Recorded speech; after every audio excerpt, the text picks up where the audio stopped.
Ayan guys, ito po ang ating historical charts, ang Baraswain charts.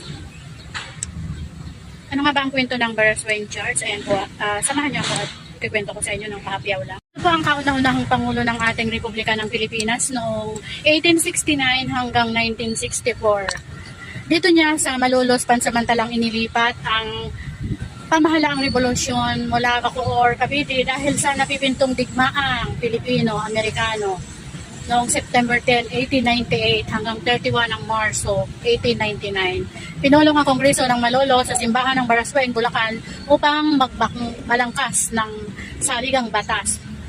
15 September 1898 na nagtatag ng Republika ng Pilipinas, ang unang republika sa Asia.